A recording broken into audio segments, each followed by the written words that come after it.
Imagine a world where cancer wasn't a death sentence, where treatments were natural, effective, and maybe even free. Sounds impossible, right? But ever since the 1950s, some doctors have claimed they found natural cures that target cancer cells without those brutal side effects. So why haven't you heard about them?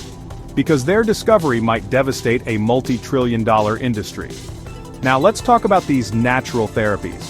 We're not just talking about weird mystery potions. Some are simple compounds, special diets, or even energy-based approaches. Proponents say these methods can attack cancer cells, but leave healthy cells alone.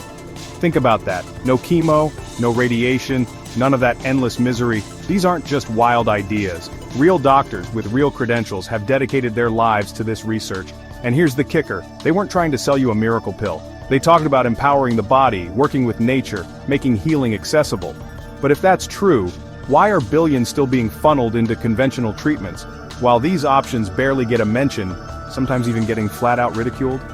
Let's be brutally honest. What if the reason these natural cancer treatments never got official approval isn't because they don't work, but because they can't be patented? What if they're just too cheap, too simple, and threaten the massive profits of the pharmaceutical world and the medical industrial complex? Sounds outrageous, right? But look at the incentive. A one-time natural cure, no long-term profit. A lifelong drug regimen? That's a cash cow. Is it too cynical to think profit could outweigh actual healing? Now think about the what-ifs. What if someone like Dr. John Doe, who claimed to cure cancer with a diet protocol, wasn't a quack, but a threat?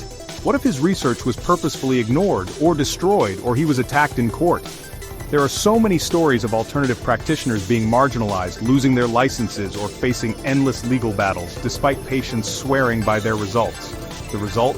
Millions suffering through harsh treatments, crushing medical bills, and sometimes losing hope, while more affordable, gentler options stay in the shadows. It's a tragedy that hits every corner of the world. So, is this all a giant conspiracy or just a lack of research? The truth is probably complicated, but these stories force us to ask, who really benefits from the current system? What research is actually prioritized? Are patients being given all the options, or just the profitable ones? It's time to get informed.